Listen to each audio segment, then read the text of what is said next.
We are here with Alexis Goldstein, who was amazing on the show tonight. You were a lot of fun to watch, going toe-to-toe with Barney Frank, which is, it's great because you guys are actually not that far apart on, you know, you're working toward the same issue, but you maybe have different ways of going about it. What was that?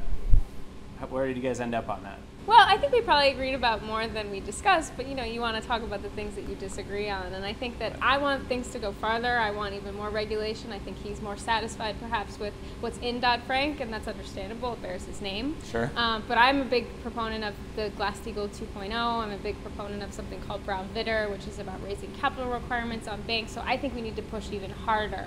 I don't think it's enough to just implement Dodd-Frank. And so I think that's probably the main place where we differ, but I think we probably agree very strongly that Dodd-Frank is very important and needs to be finished. Did you guys make up after the show, or did you leave it on good terms? I tried. I think, yeah, we'll see next time maybe. All right. You know, it was a fiery exchange, so sometimes it takes a while, but. So you're involved with the Occupy Network, and what has Occupy been up to lately?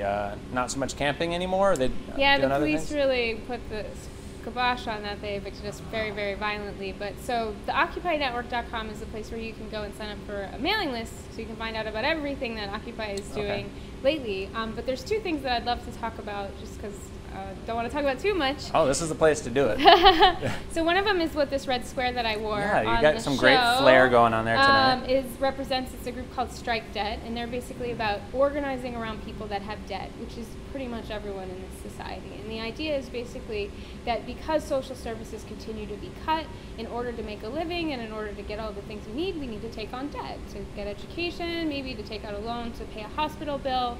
And so debt is the tie that binds the 99%. And so Strike Debt has a bunch of projects. One of them was a little pamphlet called this Debt Resisters Operations Manual that has a lot of practical information about how do I write to a credit ratings agency if there's an error on my credit report? How do I get banking if I have a low credit score? And things like that. And then the other thing that got a ton of media attention is something called the Rolling Jubilee. And that was sounds like what fun. It's biblical, you know, they used to have jubilees in the Bible. They do it in England or something, right? Yeah. I mentioned it real briefly on the show, but the idea of the Rolling Jubilee is if banks have decided that a borrower is not going to pay, they write off the amount of the debt on their taxes. So they get a tax write-off, but then they get to double dip, and they get to sell that debt in the secondary market to a debt collector, so they get to write it off and get a tax break, and then they get to sell it on the cheap to a debt collector. Can I have that deal? Right? So if the debt was originally $100, they might sell it to a debt collector for say $5. But then the debt collector will call you and hound you and harass you and make you pay $100, even though they only paid $5. So what the Rolling Jubilee said is, hey, anyone can buy this debt. Let's have a telethon. Let's raise some money and let's buy this cheap debt and abolish it. So they raised $500,000, and because the debt's really cheap, they were able to abolish millions of dollars worth of medical debt. That's cool. So it's a big kind of way to draw attention to this sort of shady debt collection. Yeah, and it's hard to get people excited about it. Hey, let's go out and buy some debt, guys. Yeah. That'll be cool. Yeah, and it's also that's awesome. kind of trying to take the shame away from the idea of having debt, because there's so much like morality in play. And you know what? We all kind of need to take on debt these days. There's no shame in it. So that's one project. Yeah. And another big project is Occupy Sandy, which came about kind of organically after the hurricane hit. And we rallied 60,000 volunteers. What we did is we went out into the communities long before the Red Cross and FEMA got there. We went up into buildings that had no power, no heat, up to the elderly residents' apartments. They were trapped up there because the elevators didn't work, and we said, what do you need?